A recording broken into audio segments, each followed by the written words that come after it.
достор, сиздерге жөтөл деген эмне, жөтөлдөн кантип сактанабыз жана жөтөлдү элдик медицинанын жардамы менен кантип айыктырсак болот, ушул тууралуу айтып бермекчибиз. Жөтөл бул организмди коргоочу механизми. Ал аркылуу дем алуучу жолдор аркылуу вирустардан, бактериялардан, чаңдардан жана микробтордон тазаланат. Тагыраак айтканда, организм жөтөлү менен оору жаратуучу микроорганизмдерди сыртка чыгарат.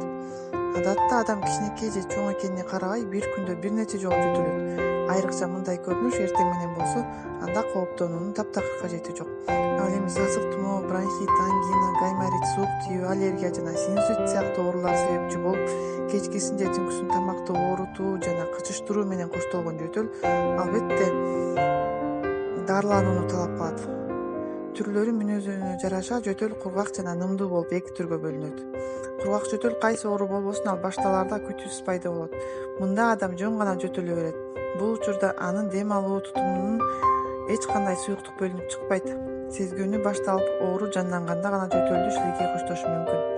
Нымдуу жөтөл деп жөтөлгөн сайын дем алуу жолдорунда жана өпкөдө кырылдап шилекейдин, былжырдын, какырыктын бөлүнүп турушу айтылат.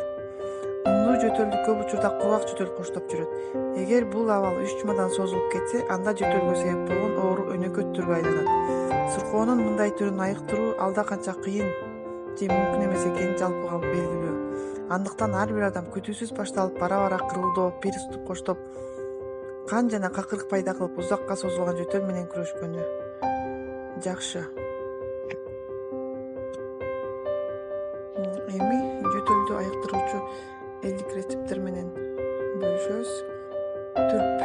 Бир даана бүтүн түрптү колуңузга алып, анын үстү жагын мискейдин капкагы сыяктуу кесип алып салып, ортосуна терең эмес кылып оюу керек. Пайда болгон чуңкурчага бал коюп, кайра капкагын жабасыз. Бир аздан түрп шире бөлүп чыгарат жана ал бал менен аралашат. Ошол аралашмадан күнүнө 1 чай кашыктан бир нече жолу ичүү менен жөтөлдү жок кылуу жеңил. Сабиз. Сабизди сүткө бышырып ичүү дагы жөтөлгө каршы жакшы каражат. Бул үчүн биринчи кыргычтан өткөрүлгөн бир аз сабизди бир аз сүткө жумшаргыча жай отто кайнатуу менен бышырасыз. Анан өзүңүзгө жаккандай кылып, ага бал менен каймак май кошуп жешиңиз абзел. Күнүнө 2 жолдан айткыча кайталоого болот. Шекер. Аш кашыкка анча толтурбай шекер салып, аны күрөң болуп эрийичи отто кармап турасыз. Эриген соң кичинекей жана чуңкур айнек тарелкада турган ошончо көлөмдөгү сүткө суу куюп жибересиз. Пайда болгон таттууну калтырып, андан кийин эрийиче соруп жүрүүңүз зарыл. Сода. Жарым стакан жылуу сууга жарым чай кашык аш содасын жана 1 чымчым туз кошуп, тамактагы какырыкты кетирүү үчүн ичүүгө болот. Муну күнүнө 2 жолу, тагыраагы эртең менен ач карын жана түшкүсүн тамак алдында кабыл алуу керек. Пияз. Алгач 2 даана пиязды майда турап, жарым стакан сүткө бышырасыз. 4 саат ныктырган соң ар бир 3 саат сайын 1 аш кашыктан жей берүү кажет. Жумуртка.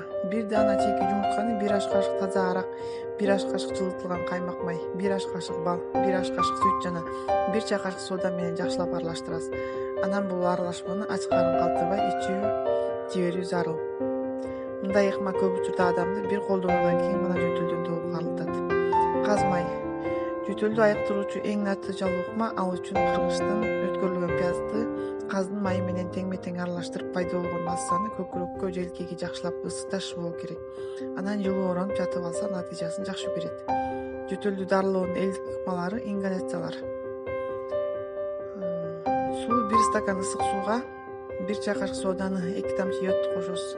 Анын дуусу менен дем алып отурсаңыз, көп өтпөй эле дем алуу жолдоруңуздун жумшара баштаганын сезесиз. Мында йод бактерияларды өлтүрөт, ал эми сода тамакты калыбына келтирет. Күнүнө 2 ирет кайталоого болот. Жалбыз. Идишке муздак сууну куюп, ага жалбыздын чөбүн көбүрөөк, элмендин, бака жалбырактын, ромашканын жана малинанын чөптөрүн азыраак кылып саласыз да жай отко коюп кайнатасыз. Кайнаган соң оттон чыгарып, анын дуусу менен дем алып отуруу керек. Жайкысын чөптөрдү талаадан эле үзүп алып, ак кышкысын сатыктан алып колдонгонго болот. Картошка. Картошканы сууга бүтүн бойдон бышырып, анын идишке эзип алып, буусу менен 10-20 мүнөт дем алып отуруу керек. Чоң апалардын бул эски ыкмасын күнүнө бир нече жолу кайталаган адам жөтөлдөн тез эле айыгат. Балжан. Жөтөлгө каршы колдонулуучу көп элдик рецепттер чоң кишиге кандай таасир берсе, балага деле ошондой таасир этет. болгону аларды кичинекей балага жасап жаткандан кийин дозасын 2 эсе азыраак колдонуу зарыл. Бул элдик медицинанын бирден бир алдыңкы талаптарынан деп айтса жаңылыштык болбойт. Төмөндө балдар үчүн жөтөлгө каршы элдик рецепттер. Жулуу сүткө инжир кошуп ичирсек болот. 1 стакан ысык сүткө 1 чай кашык бал аралаштыруу менен жөтөлдүн күчтүүсү айыгат. 100 грамм бал менен 100 грамм каймак майды аралаштырып, анан ага ванилине бир аз кошуп жегизүү дагы натыйжалуу ыкмалардын бири. Күнүнө 3 жолу кайталоо талап кылынат.